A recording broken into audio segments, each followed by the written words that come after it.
امام حسن مجتبی علیہ السلام اپنے بھائی امام حسین علیہ السلام کے بارے میں بیان فرماتے ہیں کہ حسین علیہ السلام اگر کسی کمرے میں موجود ہوتے تو اس کمرے میں، تاریک کمرے میں، چراغ کی ضرورت نہ ہوتی۔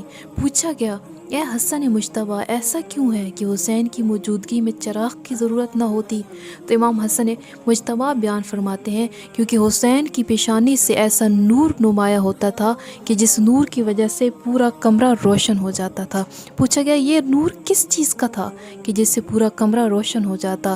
تو امام حسن مجتبی فرماتے ہیں اللہ رب العزت نے حسین ابن علی کو یہ مقام اور فضیلت دی ہے کہ 9 ائمہ کے 9 نور کو حسین ابن علی کے صلب میں رکھ دیا، چنانچہ وہ نور حسین ابن علی کی پیشانی سے روشن دکھائی دیتا اور ارد گرد کو، پورے گھر اور کمرے کو روشن کر دیتا۔